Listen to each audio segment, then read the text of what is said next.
Hello friends, आज मु तुम मान इन्स्पायर होकर ब्रेड चॉप बनाऊँ गोटे नुआ प्रकार। आस देखो मुझे बनाऊँ तुम मानक हेल्प मिल तुम जल्दी बन पार।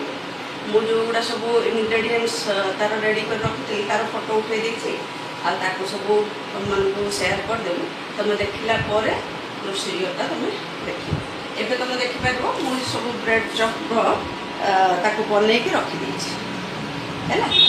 छाणला ऊपर ब्रेड क्रम्स देती मैदार टिप कर मझीरे तुम देखिपार खाली तुमको देखा कर पनीर अलॉन्ग विथ आलू स्टफिंग एवं ऑयल गरम कर छाणा।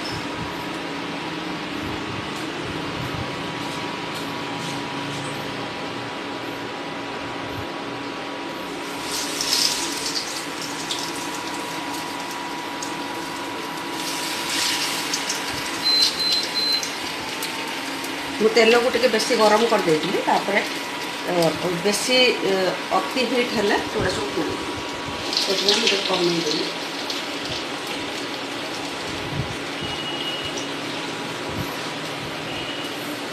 अल्प जहाँ शिखी तुम मान सहित सेयार करमती भागनी कि मुझे गोटे मास्टर सेफ।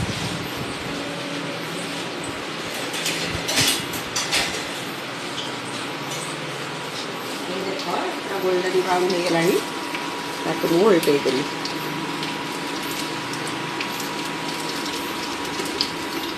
बहुत सुंदर कलर होती। मैदाटा मुझे मैदाटा भल बाइंड कर हेल्प कर जोड़े ब्रेड को एकाठी से बाइंड कर रखिपार। मुझे राउंड बॉल करके बनाऊली एवं गोटे नुआ जिनस मुझे यूट्यूब देखिए शिखिली जोटा कि तुम मान सहित सेयार कर। बहुत ही इजी आउ घरे किए मेहमान पहुँची गले चटपट करके देवा को देखा भी आई कैची।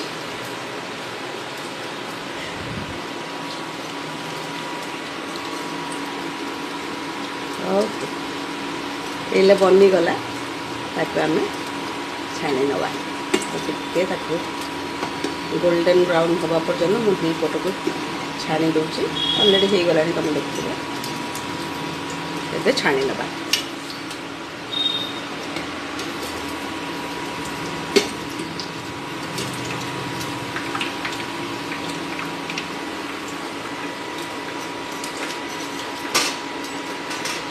टिश्यू पेपर पर देदेले एक्स्ट्रा तेलटा मोर से टाणी नब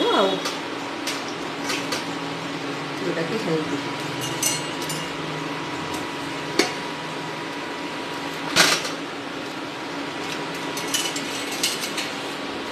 ये तार बनवा प्रोसीजर तुम मैंने भी ट्राए कर मुझे खाइला कहूँ।